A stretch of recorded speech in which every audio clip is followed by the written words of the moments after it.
அருந்ததியர் உள் ஒதுக்கீட்டை 3% இருந்து 6% உயர்த்த வேண்டுமென ஆதித்தமிழர் பேரவை நிறுவனர் அதியமான் வலியுறுத்தியுள்ளார். சென்னை அண்ணா அறிவாலயத்தில் முதலமைச்சர் ஸ்டாலினை சந்தித்த பிறகு செய்தியாளர்களிடம் பேசிய அவர் மக்கள் தொகை கணக்கெடுப்பிற்கு ஏற்ப உள் ஒதுக்கீட்டை உயர்த்த வேண்டுமென வலியுறுத்தியுள்ளார். அரசியல் சாசன அமர்வில் 7 பேர் கொண்ட நீதியரசர்கள் தமிழ்நாடு அரசு வழங்கிய 2009 வழங்கிய உள்ளிடஒதுக்கீடு செல்லும் என்கிற ஒரு தீர்ப்பை வழங்கியிருக்கிறார்கள்.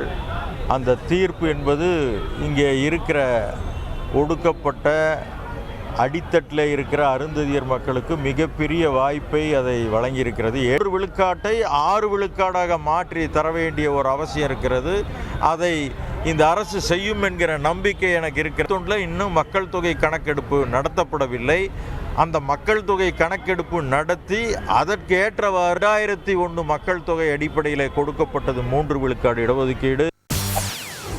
செய்திகளை உடனுக்குடன் தெரிந்து கொள்ள உடனே சப்ஸ்கிரைப் பண்ணுங்க.